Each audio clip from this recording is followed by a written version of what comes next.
Munir, what's up? Hello, y'all. What's going on, Munir? I'm good. I'm good. How y'all doing? Pretty Good. good. Nice to talk to you face to face finally. Oh yeah. Yeah.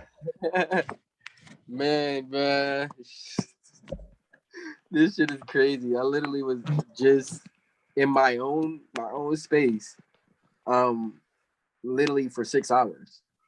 Wow. Oh, Like, it's fucking crazy. I don't know. I guess it started from like last night. Something was just saying, you know what? Let me just like, I don't know. I was just really thinking about what I wanted to release next. And that's kind of my biggest thing when I'm doing NFTs was like, okay, I just minted this thing. What do I want to do next? Like, and that's kind of like I be having so much anxiety on that. Whereas I was like, you know what, fuck it. I'm gonna just release all 4 of my collections. And I was like, if I'm gonna do that, let me kind of go and create a space. Whereas though I talk to different producers and different artists and see if they would love the idea of me doing that. And literally created the space, and it kind of ended up this whole big little thing. Like I had a freaking troll come in the daggone room and literally like not take over the room, but he had literally it was hold on, I'm trying to get this right. It was him against all of us. Kind of sort of like us trying to defend NFTs and him literally on the other side, like this is a waste of time. Like we all should be just focusing on like food. We all need food to eat. Like we all too worried about buying stuff on a platform that's not even ours. And like who knows if OpenSea, who owns Opens, like he was just going crazy, just trolling, and it was weird. And he started asking me questions, and they were like, all right, but it got so crazy where it's like high people within NFT and like that vouch for NFT music came into my space and was like literally like getting mad. Like this was like almost 4, 5 in the morning today. Crazy.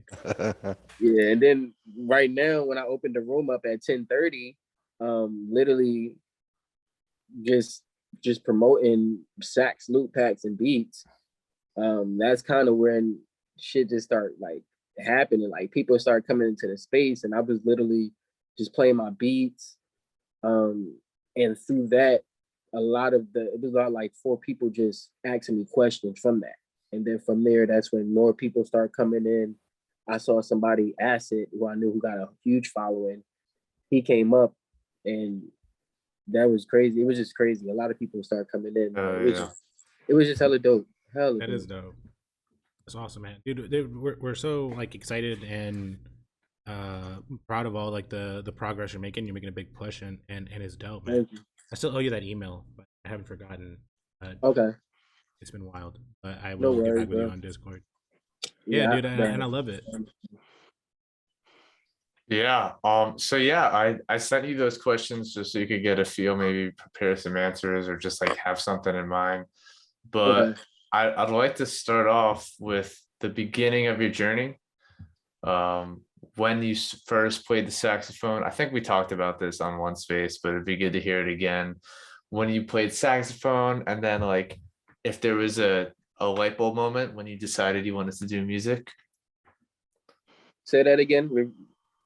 Yeah, I was saying, when did you get into the saxophone, start really loving to play it? And then also, when did you decide to go all in on music? Okay. Was there a moment that sticks out? Okay. Yeah. Well, I started when I was like 5 years old, like 5, 6 years old. And I started playing when I was at I went to a community center in Camden, New Jersey, where they literally, like, my karate instructors was also my music teachers from elementary school to high school. So they was really like in my life for a certain period of time. But I really picked up the saxophone because we had a New Orleans style brass band that we had, and they had basically like everyone was playing an instrument. And it was like me and I had 2 of my friends that we all hung, like all three of us hung out together. We were like the Three Stooges and shit. So it was like we did everything, but they started playing instruments. Like one started playing trumpet and the other one started playing trombone. And I kind of felt left out. I just felt left out because I wasn't the only one playing anything. So I was like, I want to play an instrument. I want to play something. And then they asked me what I want to play, and I was like, I want to play the saxophone because I felt like something was, I don't know what it was, but it was like saying, yeah, play the saxophone, or it just attracted me to it.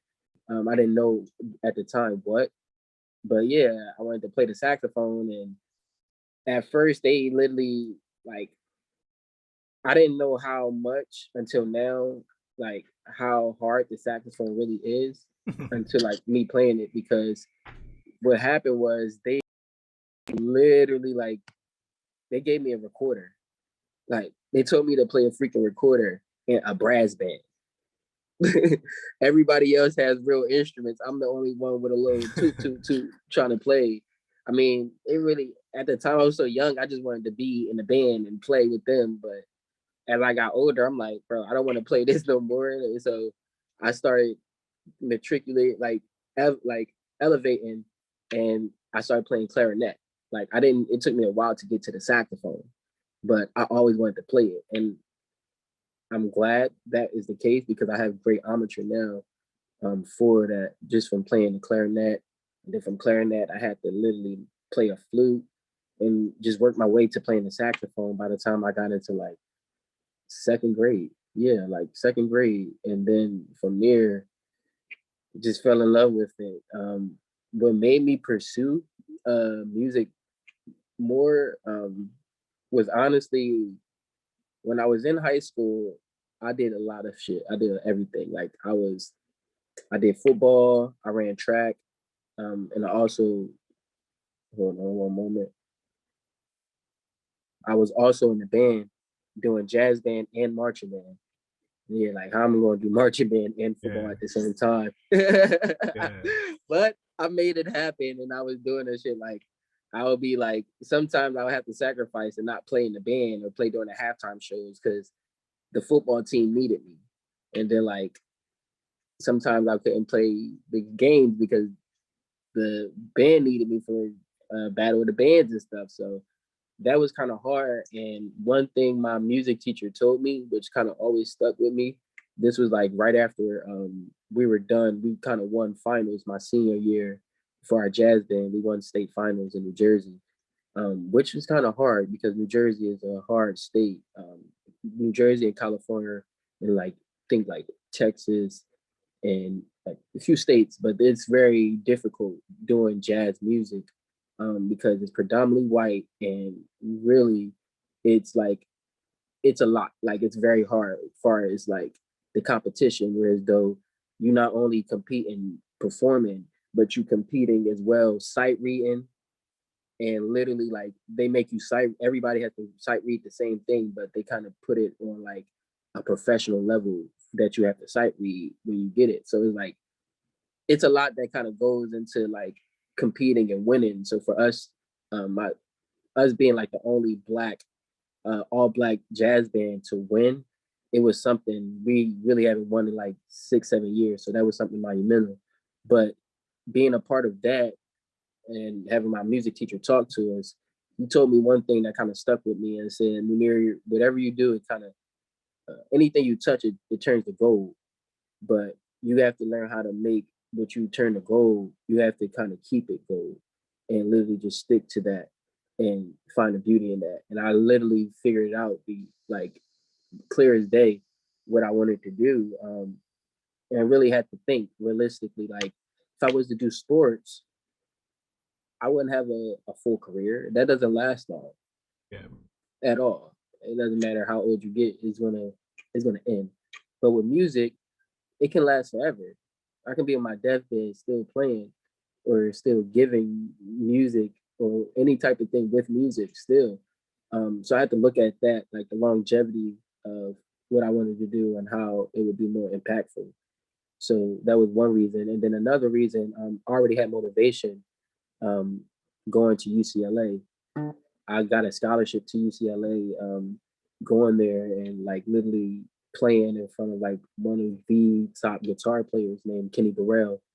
He played with so many different people from Miles Davis to Dizzy Gillespie, so many different people, Coltrane, and he's like one of the high echelon people that's up there in the jazz community. So to play in front of him and actually get a full scholarship to like one of the top notch schools in the world was like, yeah, I didn't want to take that opportunity like away.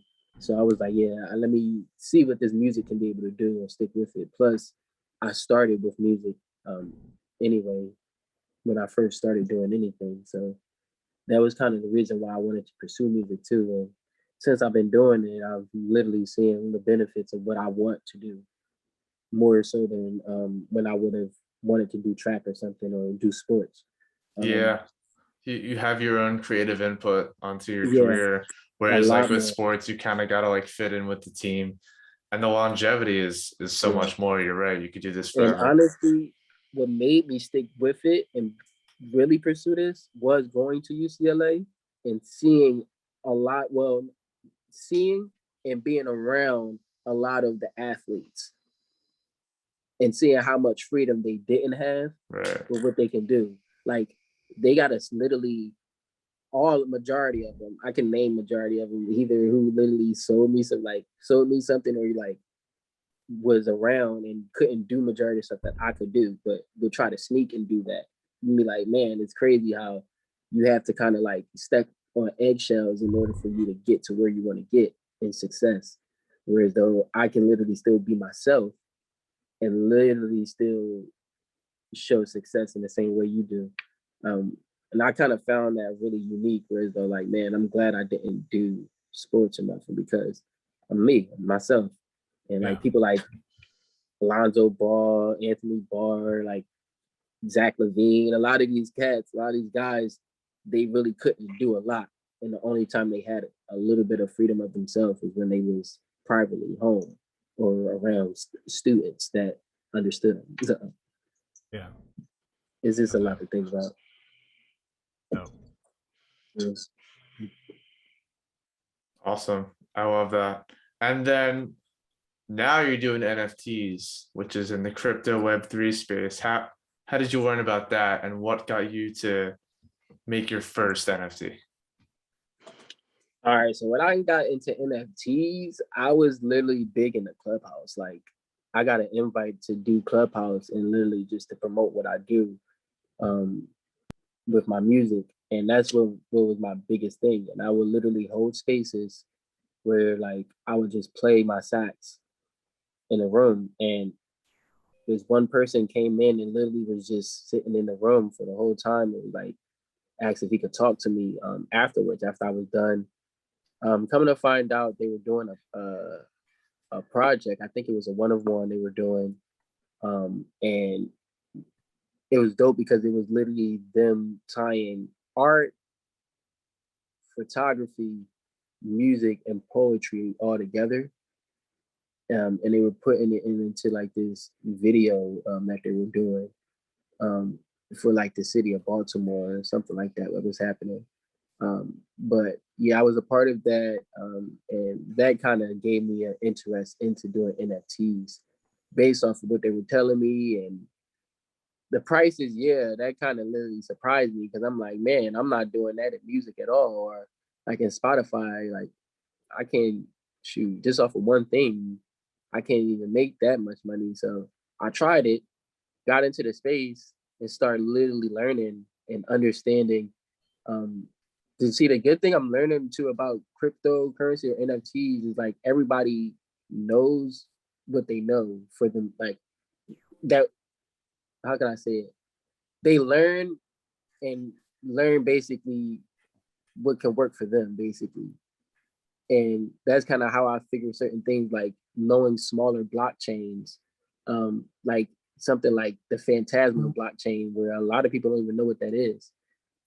But they had a marketplace called Ghost Market, which is similar to like Tezos now and Solana, but it was literally cheap. Whereas though like they gave like Ghost Market gave away cryptocurrency to artists, NFT artists, to use their platform. And this was literally about like a year ago, around the same time almost. I think around like May 2020. Yeah, around that time when they was popping, but now they're not around. But I started on there and minted, and I minted a sax project, a sax mixtape, where I called it sax tape. And from that, I sold about like 3 copies, and literally I sold it for like made like $75 each, which was amazing to me because I'm like, damn, I never made $75 off of a project or a body of work like that. So it really motivated me and got me more like, all right, let me see what I can do. But the shit started getting a lot more stressful, but at the same time, it was the pressure was really on, and I'm like, I want to basically put stuff out, and then like I want the community to receive it, but they're not receiving it as well when I'm in these spaces. So it's like it was so much I was dealing with. Well, I took a break. I took a break literally, and it was like at least it's been like 6-7 months since I took a break and came back last week. And since I came back last week, it's really been an eye opener for me. And I got like a new game plan. It's like totally different when I first got into it now. Like my mindset is totally different than when I first got into it. So it's just, I don't know, it's just different. And I'm loving it now because it's like, even though I'm not making money now, that's not my focus. And it's like, I already know the blessings the of being paid is coming from just the community. So I understand this really, really clear. So I'm just really trying to find value every chance I get now in what I do. And that's no different than in music in general. When you go into a studio, you can't just be like, yeah, I'm a saxophonist or anything like that. Or if that is the case, they're just gonna find value in the studio. People only just find value in who's there and who really can bring value. If you really can't bring value, you just hold enough space in the studio, and that's most times not cool most times. But that's the same type of terminology I kind of take within this NFT space, where it's like, how can I bring value to every single type of person that I come across or that is within this space? And that's literally what I kind of figured out right now. So it's dope.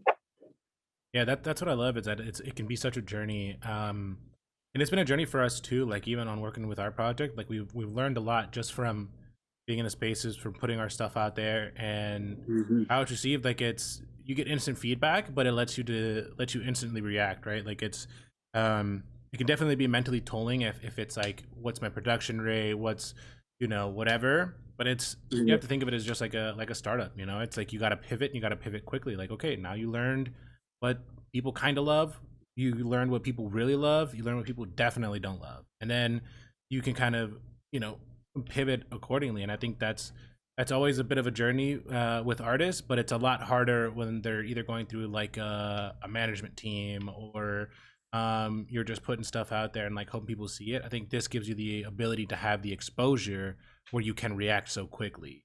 Yep, exactly. And that's kind of one of the things I love about this Web3 space, whereas though it's all in one, whereas though like you kind can be able to promote yourself, but then you can be able to showcase yourself, and then the engagement is really instant, unlike social media, whereas though we got to kind of wait for people to hit us up or react, and it's like, nah, we can have somebody be like, yo, I'm checking your stuff out right now, and this looks so dope.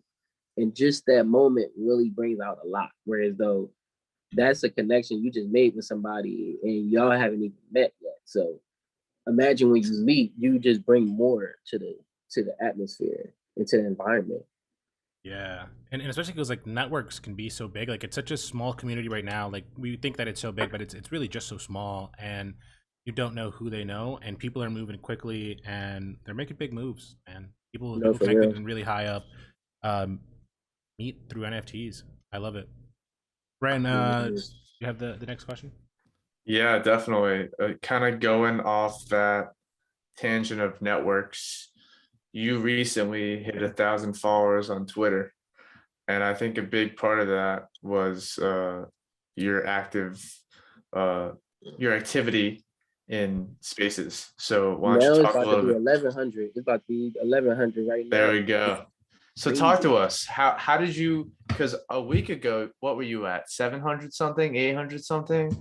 I was at like 650. You were at 650, so even less. So you basically hit 500 followers in a week, maybe 10 days. How did you do it? Crazy. Honestly, hold up. Oh, I gotta need to charge this. Honestly, it's funny because I literally just been going into these spaces. And I feel like someone said this. I think they said it in the room I was in yesterday, where it was like one of the best marketing schemes to do is literally like break the ice most times, because it allows people, especially if people don't know what you have to offer, it does a lot. So for me, going into the spaces and not talking and just going to play first, that does a lot. I feel like in general, whereas though that engagement is literally, I'm literally hitting everything all in one. Whereas though it's a live interaction with somebody, and lets people know who I am based off of how I'm playing and the authenticity of like how I'm playing. And then after that, me talking and introducing myself, how I do it. So let me get this right. You join a space, you request to be a speaker, and then you, before you say words, you play your sax. Mm-hmm. Is that right? And then people Yeah. are like mystified by you, and then Yeah, they kind of yeah. give you attention. I love that. It's brilliant. Yeah. I honestly, I realized that because the saxophone is that's my non-fungible. That's my literally that is my non-fungible. So I love to showcase it as that, and by doing that, it's so unique because it lets people know my story without even me talking first. Yeah.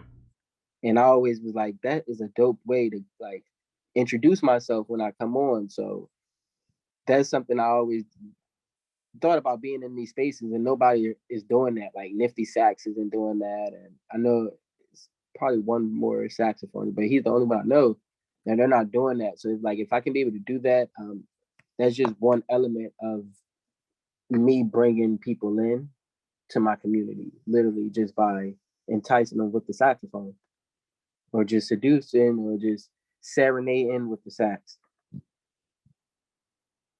That's awesome. I love that.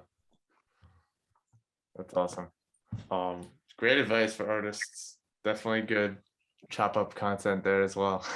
Yeah. And man, no, too, yo, so many people have stories now when they meet me, like, yo, I met you in this room and I heard you play. That was like, whoo. So it's like it adds on to the narrative that I'm trying to push of who I am, the saxophonist rapper, producer, or just the saxophonist rapper. Whereas though it's so they're like, who is this? Or like, it's so different. It's new. So I love doing that and bringing excitement. Whereas though once you see what I have to offer, you automatically are drawn in to like, this is really, I like, basically to what you were feeling. It wasn't being deceived. It was true. And that's kind of what I be getting from people too, where it be like, they'll come into space and be like, this is what I needed. Like I knew what I knew when I saw you, like it was a reason why I gravitated to you. And it'd be like, I found the reason why. And that's like dope to me, to be able to inspire people and literally help them. Like I feel like I get rejuvenated from that. And plus I feel like it plays into who I am. I'm big in the zodiac signs. I'm Aquarius. So it's like we're real big humanitarians, and like we really try to go out of our way to help others any way we can. And I feel like that's kind of how I am with the music scene and music NFTs. Yeah, I feel that. Although I disagree, my first heartbreak was an Aquarius, and I'm not sure I'm so fond of you at Yeah, all. no, that was an Aquarius woman. They dangerous, brother. I'm telling you, they dangerous. My best friend is one. They dangerous as hell. They real dangerous. But nah.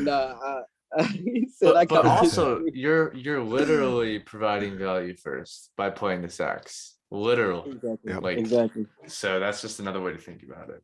Exactly. That's wonderful. Great advice. If you're an artist, hop on that right now, especially if you're in the Web3 space. But even not, I mean, that's People genius. should. I don't mind. I would shoot. That would be dope. Whereas though people really can just come in and literally just start rhyming or singing. Like especially if we're in music NFTs, we have to think outside of the box because that's what music is. That's what we all do. We create. So we always got to be thinking outside. We can't do the normal shit like what the artists are doing or the photographers are doing or the collectors or anybody who is a part of different communities. We got to literally be different. So I just I want think to it's help. easier for photographers and these other creators because you can show a visual art Exactly. form pretty easily. But I definitely don't see. I hear a lot of conversations around the music NFT space, but I definitely don't hear as much music in those conversations. But like I do hear it when like I'm looking at photographers or certain projects, whatever the case is. Like that's easy, that's accessible. But I definitely don't see enough musicians like playing their own music, and maybe that's just like that's okay. I was about to ask you guys a question too, based on that. Like, do you guys like feel as though there aren't enough spaces where I don't want to say not one musician is playing, but a group of NFT music artists is just in their own in a space and they're just sharing ideas back and forth?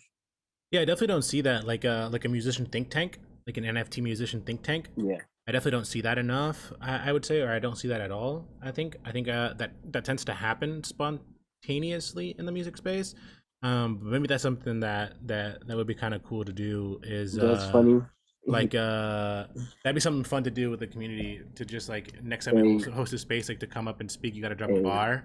We honestly, the space that I was hosting, that's literally what we had. Yeah. We Yeah, but that's created awesome. it. I think you should definitely like start pushing that out more as like No, we NFT are music literally. think tank. As soon as I realized it, I was like, let's capitalize on this, and I created a group chat with all the speakers that was there that came up, and yeah, we're gonna call it the NFT Jam Session. Yeah. Whereas though anybody come up, I mean, because everybody was so in sync. Like we created about like 3-4 songs, like literally off the top, literally just somebody just banging on the table. We had 2 guitarists play. One, the homie Nico, who be having his own regular shows in the Twitter spaces playing guitar. We had 2 guitar players, me on sax. Then we had 2 people who came in and played piano, which was dope, real dope. So, and then we had singers just singing and rappers rapping, and then we had a poet. He was doing his poetry over top of everything. So we definitely gonna do some shit and record it. We want to record them. Yeah, you can do it. And Twitter Spaces has a recording function. You might want to tweet at them at NFT Spaces. I have to because I don't have that feature, and I've been looking for it. Yeah, it's a feature on there, but hit them up and be like at NFT whatever. Like I want to like me and a group of musicians like get on Spaces and sometimes make songs. Like I'd love to be able to record it straight through the app. Yeah, just tweet at them because that's how I was able to get this little function all the way at the bottom on my screen. I can just now I can just scroll through and like discover spaces. Oh wow, yeah, I don't have that. Yeah, I feel like certain people got certain features, but yeah, you and said they slow roll them. It's how they do it. It's like how they batch them up. You said just at them at Twitter. Yeah, yeah. So like just tweet like hey at Twitter Spaces, and then it'll let their support should help you out, or maybe it's at Spaces support. Yeah, I think it is. I think it is at Twitter Spaces. Yeah, it's just at Twitter Spaces. When I was fooling around with the app earlier, I saw that. Yeah, yeah. So you can record. I know I have it on my main account. I just don't have it on any of my other accounts. But that's great, and we'll pop in on some of those jam sessions for sure. I wanna see what's going on there. But I do want to wrap this up by asking you about anything you want to plug. I mean, I know you got a Discord, you got a Twitter, and also tell me about your future minting plans, because I know you were talking about how you could how you were selling sax loops and beat packs and stuff like that. So tell us what you got in store. So right now, I have 2 collections up already. My sax cover collection, which is literally I'm gonna create at least 100 saxophone covers, and keep 100 copies of those covers each for people to go and grab them. Those right now are listed at 0.0025, which is like $10 of ETH in Polygon. The next collection I have is my original music. The first series of that collection I'm working on now is for my first project, the first EP I released called The Proclamation of MunirGriffin. And how I'm doing that, I'm gonna probably release a track it's about like 7 to 8 tracks, but I'm thinking about releasing the full, like every single track individually as NFTs all at one time, or maybe do something where as though like I just build anticipation, whereas though people can just be anticipating for each and every individual song by me. I don't know, I like doing stuff like that just to build the element of surprise. I don't know, I just like doing certain things like that. I feel like it's hella dope and it just keeps people on their toes to like want what you have. So yeah, my original music is another collection that I'm working on. And then right now I'm literally working on art covers for my beats collection. With that beats collection, I'm gonna be focusing on like really licensing and literally trying to help artists within the music space of NFTs like really hone in and get certain things, and literally also for like artists, digital and visual artists who need music, try to keep a marketplace where they can come to, or a place where they can come to and purchase beats from me. And then the sax loop pack collection is for sure gonna be dope. I'm gonna do that for sure as well. I have 4 right now, 4 different types of sax loops that I'm working on, or that I have that's available for any type of producer. Yeah. So there are the things I'm working on.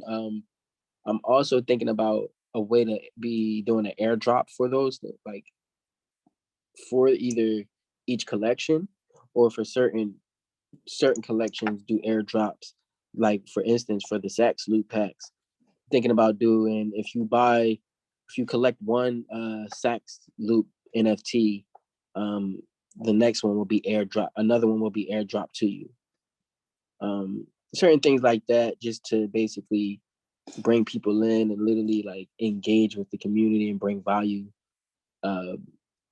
Certain utilities that I'm thinking of that I know we talked about was, of course, like things as far as like giving people their own saxophone and giving them saxophone lessons.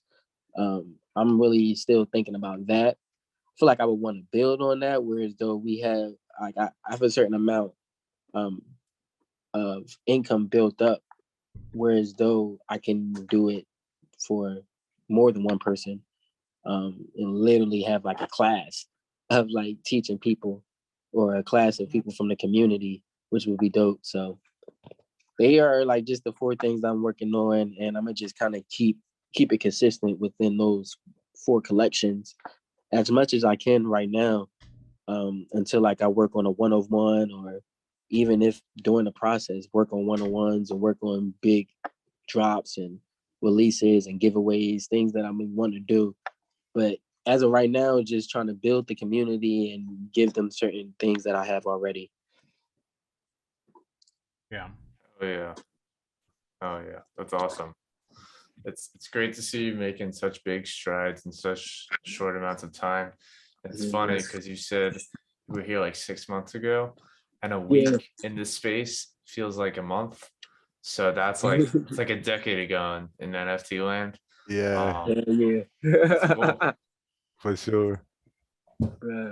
It really does. That's the funny part. It really does feel like a whole month. It's only been a week. That's crazy. But I feel like that's only like that because so much shit happens. Yep. So Wild, much wild shit is west. going on that is like our brain is really just transferring all this information, whether it's of learning or interacting with people. Everything is happening each and every day, like every second. So that can be a lot. Whereas though, damn, we in the real life and like in real world, we get that literally every month. That's interesting. Yeah. Those type of fulfillments, we get that every month, but with an NFT, we kind of get that every day. Yeah, it's unbelievable. Well, definitely. I'm looking at your Twitter account right now. 1,095. That'll be 1,100 soon. So congratulations on all your early success. Thank We'll you. obviously be in touch with you, helping you out any way we can. Yes, But thank thanks for taking the time to talk to us. Really appreciate it, Munir. yes. Thank y'all. Got it, brother. Have a Thanks, good man. Munir. All right, be Thank good, bro. y'all. Crypto Bob, Oz, Yeah. Crypto, my guy Ryan. Y'all have a good one. Hell You yeah, too, man. Enjoy it, All right, man. Munir. Hop in those spaces. I'm sure you'll be out there. All right, y'all. Have a good one, bro.